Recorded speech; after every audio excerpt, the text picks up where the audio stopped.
오늘은 당회가 있는 관계로 설교를 조금 평소보다 짧게 하도록 하겠습니다. 오늘 말씀 제목은 임마누엘 예수님, 이런 제목으로 여러분과 은혜를 나누고자 합니다. 임마누엘이라는 이름 여러분 많이 들어보셨죠? 임마누엘 교회라는 교회 이름도 임마누엘이라고 쓰기도 하고, 그런데 임마누엘이란 말이 그 뜻이 거기에 다 예수님은 누구신가에 대한 해답이 그 이름 안에 다 담겨 있다는 것을 오늘 본문을 통해서 보게 됩니다. 오늘이 말씀드린 대로 강림절 제4주입니다. 이 강림절을 가리켜서 이제 성령 강림절과 구별해서 구주 강림절이라고 부르기도 하고, 또 대강절, 대림절, 이렇게 여러 가지 이름으로 부릅니다. 이 강자는 내려올 강자, 독생자께서 이 땅에 내려오셨다. 그래서 그 강자를 쓰는 거고요. 우리는 강림, 임하셨다, 내려오셔서 여기 임하셨다, 임금님이 행차하신다, 그런 의미고요. 그 다음에 대림절, 대강절, 대자를 붙이는 것은 여러분 대합실 가시면 아시다시피 대합절에 그 대자 기다릴 대자잖아요. 그래서 주님의 내려오심을 기다리는 주간이다. 그래서 대강절, 대림절 이렇게 부르기도 하는 겁니다. 원래 가장 핵심적인 뜻은 하나님께서 독생자를 이 땅에 내려 보내셨다. 우리 입장에서는 그분이 우리에게 왕림하셨다, 이런 의미가 되겠습니다. 그래서 4주 동안 성탄절이 있기에 4주 동안을 이 4주간을 지내면서 성탄절을 기다리는 거예요. 어린아이처럼, 산타를 기다리는 어린아이의 마음처럼 순수한 마음으로, 정확히 말하면 산타가 아니죠. 예수님을 기다리는 마음으로 기다리는 거고, 이제 4주가 되었고 이번 주 토요일 날 드디어 성탄절을 우리가 맞이하게 된 겁니다. 그러니까 이제 성탄의 기쁨과 또 이미 오신 예수님의 오심과 플러스 거기에다가 다시 오실 예수님을 기다리는 마음으로 지내는 절기인 거죠. 그래서 어려운 말로 예수님께서 2000년 전에 처음 오신 것을 가리켜서 초림, 처음 오셨다, 처음 임하셨다, 그리고 하나님께서 정하신 언젠가 다시 오실 것을 재림, 다시 오실 것이다, 이렇게 초림과 재림이라고 이제 어려운 말로 이제 표현하는 건데, 그겁니다. 뭐 별다른 건 아니고 예수께서 오셨던 것을 기념하는 것이 성탄절이고, 또 예수께서 다시 오실 것을 우리가 기다리며 사는 거죠. 주님 다시 오실 날을, 다시 오실 때까지 기다리며 사는 것이죠. 오늘 본문을 보면은 예수님에 대한 그 구약 선지자 이사야의 예언이 인용된 것인데, 이 마태복음을 기록한 마태가 그것을 인용하면서 설명을 해줍니다. 임마누엘 예수, 임마누엘, 이사야 선지자가 임마누엘이라고 말한 그 분이 바로 예수님이시고, 이분이 태어나셨다 하는 것을 선포하는 것이죠. 지금도 유대계 신자들은 메시아께서 아직 한 번도 안 오셨다고 생각합니다. 즉 예수님을 메시아로 인정 안 하는 것이죠. 메시아가 오실 건데 아직은 안 오셨다. 그래서 아직도 기다리고 있어요. 하지만 우리 그리스도인들은 예수님이 저 팔레스타인 지방에 2000년 전에 나신 그 목수의 아들 예수님이 바로 그분이시다라고 믿고 고백하는 거예요. 거기서 유대교와 기독교가 달라지는 것입니다. 그리고 이슬람교와 다른 것은 예수님을 그들은 선지자 중에 한 사람 중에 뛰어난 사람 정도로 치부하지만, 우리는 예수님은 사람 중에 뛰어난 이가 아니라 하나님의 아들이라고 믿고 고백을 하는 것이죠. 요한복음 1장 24절 보면 이런 말씀이 있어요. 말씀이 육신이 되어 우리 가운데 거하심에, 메시아에 대해서 이제 설명을 하는 건데요. 우리가 여러분 아시다시피 신약 성경에는 복음서가 무슨 복음 하는 게 4개가 있잖아요. 마태복음, 마가복음, 누가복음, 그 요한복음이 있는데, 요 4가지 복음서 가운데 앞에 3가지를 가리켜서 공관복음서라고 어렵게 불러요. 한자말을 붙이니까 좀 어려운데 한자말의 의미를 생각하면 이제 쉽습니다. 공관, 같이 바라본다, 시각이 비슷하다는 거예요. 앞에 3가지는 예수님에 대해서 설명하는 방식이, 바라보는 방식이 좀 비슷하다는 거고요. 요한복음은 따로 칩니다. 다 4복음서가 특징이 있는데, 예수님을 마치 조각상에 이렇게 있으면은 바라보는 위치에 따라서 다르게 보이잖아요. 제가 이렇게 있지만 이쪽에 앉으신 분과 저쪽에 앉으신 분하고 이쪽 분은 제 여기 이쪽 얼굴을 보실 것이고 저쪽에 계신 분들은 이쪽을 보실 거 아니에요. 가운데 계신 분들은 정면을 보실 거고. 그런 것처럼 예수님은 한 분이신데 각기 조금 복음서를 기록한 사람의 자리가 다르기 때문에 예수님을 다르게 다른 부분에서 묘사를 한 거죠. 결국 한 분을 묘사한 거예요. 근데 마태, 마가, 누가는 예수님에 대해서 비슷한 어조로 묘사를 하는데 요한복음은 좀 다르다는 거예요. 요한복음은 쉽게 말하면 말하는 방식으로 치면 결론부터 말하고 들어가는 좀 단도직입적인 스타일이에요. 마태, 마가, 누가는 예수님에 대해서 자꾸 실마리를 던지면서 예수님이 태어나셨는데 이렇게 이런 일을 하셨고 결국에 이런 일까지 이루셨어. 그러니 메시아다라고 결론에 가서 설명하는 방식이라면 요한복음은 예수님은 메시아야. 결론을 말해놓고 그러므로 이런 일들을 다 하셨어. 라고 이제 풀이하는 방식이에요. 그러니까 요한복음은 좀 앞부분에 이미 결론이 다 나와 있는 거예요. 요한복음 1장 24절에 말씀이 육신이 되어 우리 가운데 거하심에 말씀이 육신이 되어 우리 가운데 거하심 이게 바로 예수님을 가리키는 거예요. 말씀이 육신이 되어 말씀이라고 하는 것은 예언 그 구약의 선지자들이 예언한 그분 그 말씀의 약속이 육신이 되어 눈에 보이는 인간의 형상으로 이 땅에 오셨다는 거예요. 그분이 바로 예수님이라는 거예요. 그 육성을 들을 수 있고 그 움직이시는 걸음걸이를 볼 수 있고 음성을 들을 수 있는 그런 형상으로 하나님의 약속이 이루어졌다는 거예요. 그분이 바로 예수님이라는 거죠. 그래서 예수님은 이 땅에 말씀이 육신이 되어 우리 가운데 인간들 사이에 거니셨다는 거예요. 2000년 전에 예수님께서 그분이 바로 예수님이시다. 요한복음은 이렇게 선포를 하는 거예요. 자, 예수님께서 이렇게 오셨어요. 근데 예수님이 이렇게 육신으로 우리처럼 육신이라고 하는 건 피와 살과 뼈로 된 이런 우리와 똑같은 모습으로 오셨다는 건데 그러나 똑같지는 않으시는 거예요. 마태복음 1장 20절을 보면 이 일을 생각할 때 주의 사자가 현몽하여 이르되 다윗의 자손 요셉아 네 안에 마리아 데려오기를 무서워하지 말라 그에게 잉태된 자는 성령으로 된 것이라. 예수님의 육신의 아버지 요셉이 마리아와 정혼을 했는데 아직 가정도 살림도 안 차렸는데 약혼녀가 임신을 했다는 걸 알게 돼요. 그때 마음으로 고민을 하죠. 요셉이 강박하고 못된 사람 같으면 파혼을 하고 마리아 집에 망신을 주고 그렇게 되면 마리아는 결혼도 하기 전에 외간 남자와 동침했다는 이유로 그 당시 율법에 따르면 돌에 맞아 죽어도 뭐라고 할 수 없는 그런 가련한 처지가 되는 거예요. 근데 요셉은 고민을 하죠.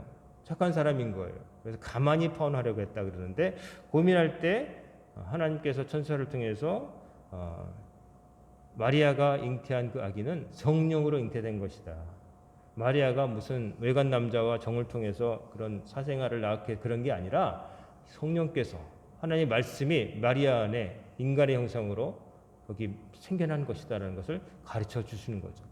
그래서 육신을 갖고 있지만 예수님은 우리와 같이 피와 살로 된 몸을 갖고 오셨지만 그러나 그냥 사람이 아니라 하나님의 아들 말씀이 육신의 형상으로 이 땅에 보이게 되신 것이죠. 그래서 예수님은 그리스도 보통 사람과 구별되는 하나님의 아들이시라는 거죠. 그리고 신약성경 히브리서를 보면은 히브리서 4장 15절에도 예수님에 대해서 좀 색다르게 묘사를 하는데요. 이런 말씀이 있어요. 히브리서 4장 15절 보면 우리에게 있는 대제사장은 우리의 연약함을 동정하지 못하실 리가 아니요 모든 일에 우리와 똑같이 시험을 받으신 이로되 죄는 없으시니라. 예수님이 인간의 형상으로 오셨지만 죄는 없으시다. 인간 가운데 죄를 안 지은 사람은 아무도 없습니다. 위대해 보이는 인물도 성경의 어떠한 인물도 모세도 아브라함도 노아도 누구도 다 속된 말로 사고 한 번씩 친 겁니다. 잘못을 다 범한 적이 있어요. 당대 의인이라고 했던 노아는 어떻습니까? 포도주 먹고 벌거벗고 자는 그 자식들한테 보이기 좀 그런 민망한 꼴도 보였었죠. 그래서 자기 입을 덮어준 두 아들한테는 축복하고 그거 떠버리고 다닌 자식을 저주하는 그런 모습도 보였어요. 그게 노아가 한 일이에요. 당대 의인이었는데도. 또 모세 같은 경우에 젊은 시절 혈기 있어서 애굽 사람, 이집트 사람을 때려가지고 죽이고 그 시체를 모래에다 퍼묻잖아요. 아무리 동족을 괴롭히는 사람이 그랬다고 할지라도 사람을 그렇게 확 욱해가지고 죽이거나 그러면 좀 안 되는 거죠. 아브라함도 좀 잘못한 것도 있죠. 자기 아내 뺏길까봐 오빠라고 거짓말 하라고 아내한테 2번이나 시키기도 하고, 뭐 보면은 다윗도 그래. 하나님 마음에 합한 자. 다윗은 어떻습니까? 다윗을 보면 참 멋져요. 가장 힘들 때 하나님께 기도하고 하나님의 뜻을 여쭙고 그랬던 사람인데도 나중에 어땠어요? 그 부하의 아내가 나체로 목욕하는 거 보고 정욕에 눈이 멀어서 그 아내를 비겁한 수로 뺐잖아요. 그래요. 성경은 어떠한 인간도 하나님 앞에 정말 털어서 먼지 안 날 인간은 없다는 것을 극명하게 보여줘요. 근데 예수님은 죄가 없으시다. 예수님은 다르신 거예요. 인간의 몸으로 오셨지만 죄가 없으시다는 거예요. 예수님은 이렇게 다르시다는 거예요. 그리고 대제사장이시다라고 히브리서에서 말하는 거는, 제사장은 어떤 직임이냐면은 인간의 것을 하나님께 아뢰서 하나님의 용서를 받게 하고 복을 받게 하는 그런 역할이에요. 하나님과 인간 사이의 관계를 좋게 해주는 그런 역할인 거예요. 즉 예수님은 인간이 죄를 지어서 하나님과 원수돼서 멀어졌을 때 예수님이 중재자로 오셔서 인간들의 약함을 하나님께 구하셔서 용서받게 해주시는 그런 역할을 하시기 위해서 오셨다는 그런 표현으로 이제 대제사장이라는 말을 쓴 거고, 또 대제사장은 어떻습니까? 제사를 하나님께 드릴 때 그 죄를 지은 사람이 가지고 온 그 양을 죽여 바쳐서 희생물을 삼고 죄를 용서받게 해주는데, 우리 예수님은 양을 잡아 바치는 게 아니라 스스로를 십자가에 바치심으로 본인의 피로 모든 인류의 죄를 사하셨다. 그런 의미가 들어있는 거예요. 그러니까 단어는 다르지만 주님은 어떤 분이신지를 여러 가지로 묘사를 하고 있는 거예요. 오늘 본문에서는 이제 천사가 요셉에게 가르쳐 준 건데, 정혼한 약혼자가 애를 가졌다. 이런 말을 듣고 고민하는 이에게 천사를 보내셔서 성령으로 잉태된 것임을 가르쳐 주시고 누구신지를 가르쳐 주시는 거죠. 이사야 선지자가 그 옛날에 했던 예언을 다시 상기시켜 주시면서 이사야 7장 14절을 지금 마태가 인용해서 여기다가 기록한 건데, 그러므로 주께서 친히 징조를 너에게 주실 것이라. 보라, 처녀가 잉태하여 아들을 낳을 것이 그 이름을 임마누엘이라 하리라. 그렇게 돼 있는데 그것을 본문에서 마태가 설명을 해주죠. 무슨 뜻인지. 이 성경을 읽게 될 사람들이 구약의 예언서의 뜻을 모르거나 아람어를 모를 것을 생각해서 설명을 해주는 거죠. 즉 23절 뒤쪽을 보세요. 이를 번역한즉 하나님이 우리와 함께 계시다 함이라. 즉 임마누엘의 뜻은 뭐냐면은 엘은 성경에서 엘자 나오면 다 하나님을 뜻하는 거예요. 그래서 성경에 유명한 사람들 이름 보면 엘리야, 엘리사, 뭐 천사 이름도 가브리엘, 미카엘, 뭐 엘자 들어가잖아요. 그게 다 하나님을 넣은 거예요. 그래서 임마누엘이라는 건 뭐냐면은 우리와 함께 계신 하나님이라는 뜻인 거예요. 즉 예수님은 하나님이 우리를 내려다 보시다가 도저히 회생 가능성이 없어서 이 낳는 우리의 눈높이에 맞추시고자 이 땅에 내려와 주신 거예요. 하도 못 알아들으니까 선지자를 통해서 보내주셔도 말을 안 듣고 어떻게 해도 안 되시니까 눈높이 맞춰주시려고 우리와 똑같은 말을 쓰시고 우리와 똑같이 배고픔도 느끼시고 눈물도 흘리시는 모습으로 이 땅에 오셔서 하나님의 소망, 하나님이 우리에게 바라신 바가 뭔지를, 하나님이 우리에게 품으신 사랑을 가르쳐 주시려고 오신 분이라는 거죠. 우리와 함께 계신 하나님, 얼마나 좋은 말이에요. 높은 임금처럼 궁궐에 살면서 이렇게 하여라 저렇게 하여라 뭐 이렇게 명령하는 왕 군주 같은 하나님이 아니라 우리를 불쌍히 여기셔서 왕궁을 열고 왕궁을 문을 열고 걸어서 내려오신 빈민 최하층 천민 같은 우리를 살피시려고 내려오신 임금님 같은 분이라는 거예요. 그게 바로 예수님이었어요. 하늘 보좌를 버리시고 이 땅에 오셨다는 거죠. 그 예수님이 이 땅에 오신 날이 성탄절인 거예요. 오신 날 왕궁에서 태어나셨나요? 아니죠. 마국간에서 태어나셨어요. 불교의 창시자 시다르타는 왕궁에서 왕자로 태어났지만 우리 예수님께서는 저 마국간 사람들이 자는 게 아니라 동물들이 자는 그런 곳에서 태어나신 거예요. 얼마나 오실 때부터 다르시죠? 낮은 곳으로 오신 거예요. 우리를 위해서, 우리 곁에 계시려고. 그 예수님이 하나님의 아들이고 그 예수님을 아끼지 않으시고 우리에게 보내신 것이 하나님 아버지의 마음이라는 거죠. 그게 하나님이 우리를 보시는 마음, 불쌍히 여기시고 사랑하시고 또 안타깝게 여기시는 그 마음이 거기에 담겨져 있는 것이죠.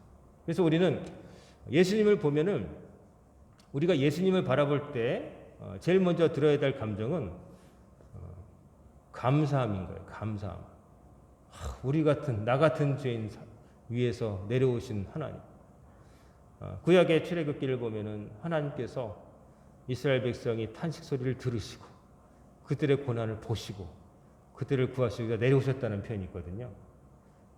들으시고 보시고 내려오시는 하나님. 하나님이 그런 분이시라는 거죠. 그런 하나님이시길래 하나님의 아들 예수님을 이 땅에 보내주신 거예요. 예수님의 제자 가운데 도마가 있죠. 가룟 유다는 아주 나쁜 놈으로 모든 사람이 다 욕하지만 도마는 욕도 예수님의 제자로서 나중에 인도에까지 선교를 했다는 전설이 남아있는 사도인데 이 도마는 별명이 의심 많은 자. 왜 의심 많은 자냐면 예수님이 십자가에 달려 돌아가셨을 때 예수님의 부활을 믿지 않았어요. 근데 다른 제자들 다 안 믿었죠. 솔직히 말하면. 그들도 예수님 돌아가신 다음에 무서워서 문을 잠고 있는 밤에 주님이 오셔가지고 부활의 주님이 오시니까 그제서야 믿었고요. 하필이면 그 자리에 도마는 뭐 하러 갔는지 잠깐 나갔다가 왔는데 예수님 부활하셨다고 다른 사도들이 얘기했을 때 안 믿었어요. 그리고 뭐라고 그랬어요? 내가 그 예수님의 그 못 박히는데 손가락 목구멍에도 손가락을 넣어보고 옆구리에 손을 넣어보지 않고서는 안 믿겠다 그랬거든요. 그러고 나서 일주일 후에 예수님이 제자들이 도마도 있을 때 다시 나타나셔서 도마야 네가 그랬지? 여기 손가락 넣어보고 여기 옆구리 넣어봐라. 그러니까 그제서야 도마가 거꾸러지면서 뭐라고 했냐면은 나는 나의 주님이시요 나의 하나님이시니다. 예수님한테 이렇게 고백했어요. 나의 주님이시고 나의 하나님이시니다. 감히 이렇게 못 해보고 눈으로 보고서 그제서야 주님이시고 퀴리오스 그리고 하나님이시다. 예수님을 향해서 하나님이라고 하셨어요. 하나님이라고 한 고백이에요. 하나님의 아들이시면서 사실은 하나님이셨던 거죠. 하나님이 이 땅에 우리와 함께 계시려고 내려오신 분, 임마누엘, 우리와 함께 계신 하나님. 그 분이 예수님이신 거죠. 성탄절을 앞두고 지난주에 제가 말씀 설교드린 건 나를 누구라 하느냐. 제자들에게 물으셨죠. 다른 사람들이 나를 가리켜서 뭐라고 하되 예수님이 물으시니까 선지자 중에 하나라고 엘리야든지 누구든지 다시 그러는 사람들이 세례요한이 환생한 것 같다고 얘기합니다. 근데 너는 누구라고 생각하느냐? 너희들은 제자인 날 3년 동안 따라다닌 너희들은 누구라고 생각하느냐? 머뭇거리고 있을 때 베드로만 정답을 말했죠. 하나님의 아들이시고 살아계신 하나님의 아들이시다. 주는 그리스도시요 살아계신 하나님의 아들이십니다. 예수님은 베드로의 고백처럼 그리스도, 우리를 구원하시려고 오신 분이시고 그리고 살아계신 하나님의 아들이시고 더 나아가서 하나님이 우리와 함께 계시려고 인간의 형상을 입고 이 땅에 오신 분이시다. 이게 바로 우리 기독교의 신앙의 핵심 고백인 겁니다. 그래서 우리는 이 좋으신 하나님을 믿고 사는 거예요. 다른 게 믿는 게 아니라 우리를 이렇게까지 아끼시는 분을 믿고 사는 거예요. 그러니까 우리는 흔들리지 않는 거죠. 천지 만물을 지으신 하나님이 우리를 그렇게 사랑하신다는데 얼마나 감사한 거예요. 얼마나 감사한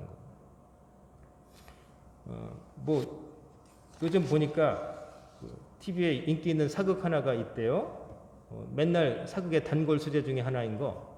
우리나라 사극의 최고 단골 메뉴 중에 하나는 이성계, 이방원 그쪽 갈등하는 거 있잖아요. 부자 간의 갈등 이런 거.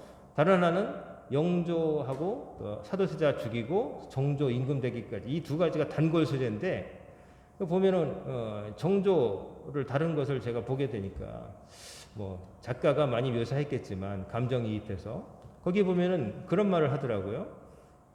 그 정조가 할아버지, 그러니까 영조가 자기를 보호해줘서 이제까지 살아남았는데 끝까지 자기를 지켜달라고 매달리는 장면이 있더라고요.